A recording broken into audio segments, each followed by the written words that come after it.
공수처가 경찰에 윤 대통령 체포영장 집행을 위임하려다 거절당한 것과 관련해 사회부 주원진 기자와 더 얘기 나눠보도록 하겠습니다.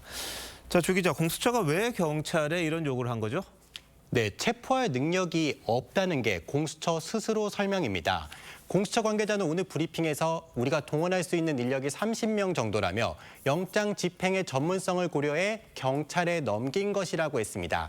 지난 3일 공수처는 경찰 수사관 100여 명과 함께 한남동 관저에 갔지만 경호처와 군병력 200여 명이 팔짱을 낀 채 막아서자 그냥 되돌아섰는데요. 당시 공수처는 경호원 일부가 개인 확인을 소지하고 있었다며 안전에 대한 이유를 들며 포기했습니다. 공수처 내에서조차 수사 경험이 부족한 검사들 때문에 집행에 실패했다는 비판까지 나오는 상황입니다. 자, 근데 돌이켜보면 공수처가 이게 탄생할 때부터 논란이 참 끊이지가 않았습니다. 그리고 그동안 수사 능력에 문제가 있다, 이런 지적 많았죠? 네, 문재인 정부에서 민주당이 강행 처리한 검수완박법 등에 따라 2021년 탄생한 게 공수처인데요. 검찰이 갖고 있던 수사권을 경찰과 공수처로 이리저리 나눠주는 과정에서 내란죄 수사권은 경찰에만 줬고 이로 인해 이번에 윤 대통령 수사권을 둘러싼 혼란을 불러왔습니다.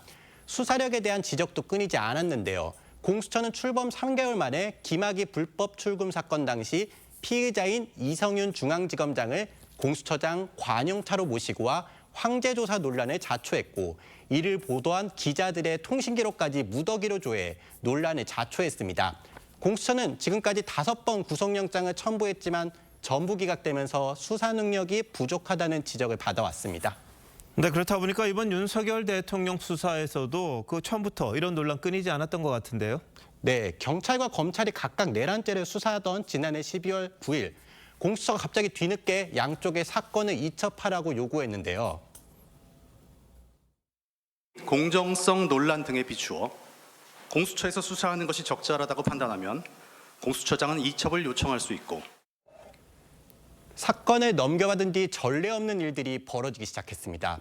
관할법원이 아닌 서부지법에 윤 대통령 체포영장을 청구해 영장 쇼핑 논란을 키웠고 해당 영장에 형사소송법 일부 조항을 적용을 배제해달라고 요청해 윤 대통령 측에 강한 반발도 불러왔습니다. 그러다 결국 체포영장 집행권마저 경찰에 넘기려다가 거부당하는 일까지 벌어진 겁니다.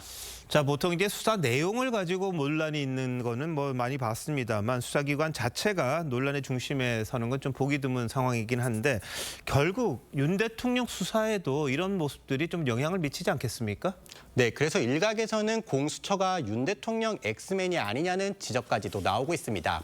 비상계엄 사태 핵심 관계자들 대부분은 이미 검찰과 경찰 수사로 기소까지 이뤄진 상황인데 공수처가 맡고 있는 윤 대통령 수사만 각종 논란에 한 발도 못 나가고 있기 때문입니다. 한 법조계 관계자는 헌정사상 중대 위기를 공수처는 자기들 힘 키우는 데만 악용했다며 공명심만 가지고 수사에 나서 결국 탄이란 것이라며 지적했습니다. 네, 뭐 공수처 수사 어디까지 갈지 한번 지켜봐야겠군요. 잘 들었습니다.